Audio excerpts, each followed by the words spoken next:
C'est la rentrée des classes. Aïcha se réveille tôt ce matin. C'est la rentrée des classes. Elle met de l'ordre dans ses cheveux, enfile à la hâte ses vêtements, gobe une boisson énergétique, se saisit de sa tablette et s'apprête à sortir. Son papa s'impatiente dans son aérovoiture. Il ne cesse de lui envoyer des textos qui s'affichent sur leur mur de sa chambre. Elle cause chiffon avec son miroir interactif qui prend un malin plaisir à lui faire essayer plusieurs habits, avant de se décider enfin à accorder son approbation pour un pull connecté, changeant de couleur en fonction du cours de la journée. Aïcha est devant le portail. Elle tend vers un bras robotique sa tablette. Celui s'en saisit approche la tablette d'une sorte de scanner. Le téléchargement de l'emploi du temps et du règlement intérieur de l'établissement fini. Aïcha rejoint vite la salle de classe pour assister au premier cours matinal. Elle pénètre dans un espace convivial. Les tables modulables, à roulettes, sont disposées en demi-cercle. On y voit aussi dans le coin réservé au maître un grand tableau blanc interactif. Le maître n'est pas présent dans la salle de classe. Pourtant, Aïcha, en entrant, fait une révérence très respectueuse à son avatar. C'est un homme bionique. Il a tout l'air d'un être humain normal, mais en vérité, c'est un robot. L'enseignant qui a déjà programmé l'automate reste chez lui afin de préparer le cours du lendemain. L'humanoïde est un jeune homme fort, sympathique.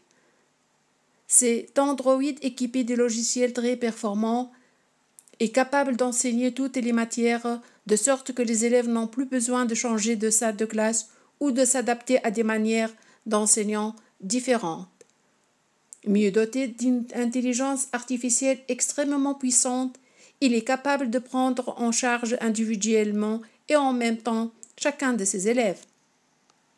Ce qu'Aïcha aime le mieux chez Hathor, son enseignant, c'est sa voix de synthèse.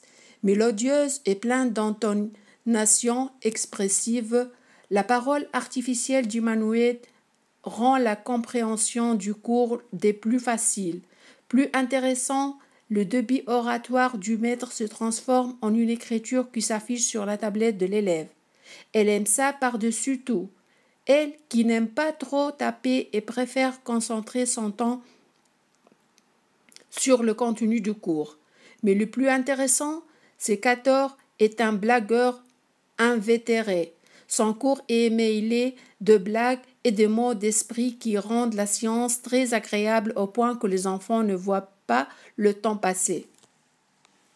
10 heures, Aïcha quitte la salle de classe en y laissant sa tablette. À la cour, tout gadget électronique est interdit. C'est un espace réservé à la détente où les enfants s'adonnent à des activités exclusivement physiques. Surveillés par un humanoïde, les élèves des différentes classes s'y retrouvent pour se détendre et faire le plein d'énergie, pour une bien disposée pour la seconde séance d'apprentissage. Non dirigés, ils ont tout le loisir de développer eux-mêmes leurs propres jeux. On le voit s'adonner à des activités ludiques diverses, jeux de cache-cache, de ballon, saut à la corde. Aïcha, avec quelques copines, s'adonne aux jeux de cache-cache. La deuxième séance prend fin. Aïcha quitte à regret l'école pour rentrer chez elle. Elle aime bien ce lieu sans la présence d'adultes, un espace dédié aux enfants et aux humanoïdes, à l'apprentissage et aux jeux.